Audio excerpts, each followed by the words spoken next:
সর্বোচ্চ শাস্তি যেটা আছে সেই শাস্তি শেখ হাসিনা নিশ্চিত করবে।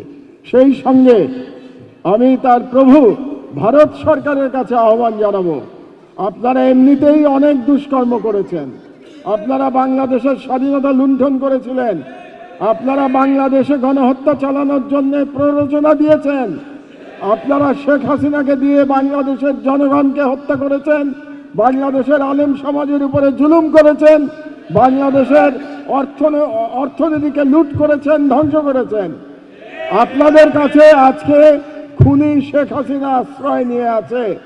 কাজেই আপনারা আর কালো বিলম্ব না করে সেই খুনিকে বাংলাদেশের কাছে প্রত্যর্পণ করুন, যাতে আমরা শেখ হাসিনার বিচার করে তার সাজা কার্যকর করতে পারি।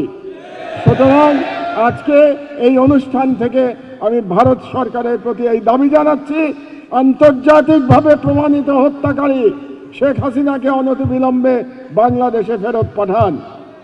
আর 2 নম্বর, সকল রাজনৈতিক দলের কাছে আমার একটি নিবেদন আছে, আপনারা আল্লাহর ওয়াস্তে দয়া করে কোনো শহীদকে দলীয়করণ করবেন না। সকল শহীদ আমাদের গর্বের সন্তান, গর্বের মানুষ, তাদেরকে কোনো দলের আবদ্ধে আপনারা আটকাবেন না। তারা বাংলাদেশের সম্পদ, বাংলাদেশের জনগণের সম্পদ, বাংলাদেশের রাষ্ট্রের সম্পদ।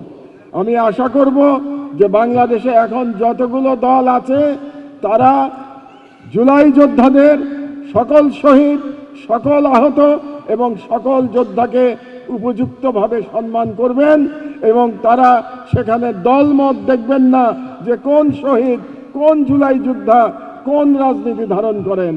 তারা সকলেই, তাদের সকলের প্রতি আমাদের একই রকম সম্মান থাকবে, এই আহ্বান আমি জানাচ্ছি।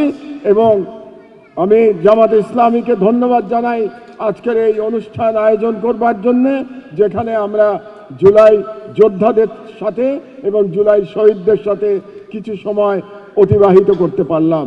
এবং আমি এই কথা বলে আল্লাহর কাছে আবারও আমি করুণ প্রার্থনা করছি যে হে আল্লাহ, যে কারণে জুলাই যোদ্ধারা জীবন দিয়েছে সেটা যেন বাংলাদেশে বাস্তবায়িত হয়। বাংলাদেশে আর কখনো যেন শেখ হাসিনার মতো কোনো ফ্যাসিবাদ ফিরে আসতে না পারে। বাংলাদেশে যেন আর কখনো ভারতীয় সাম্রাজ্যবাদ আস্তানা গাড়তে না পারে। আমি মহান আল্লাহ তাআলার কাছে এই আহ্বান, এই ফরিয়াদ রেখে আমার বক্তব্য শেষ করছি। আল্লাহ হাফেজ। বাংলাদেশ জিন্দাবাদ। জুলাই যোদ্ধারা অমর হোক।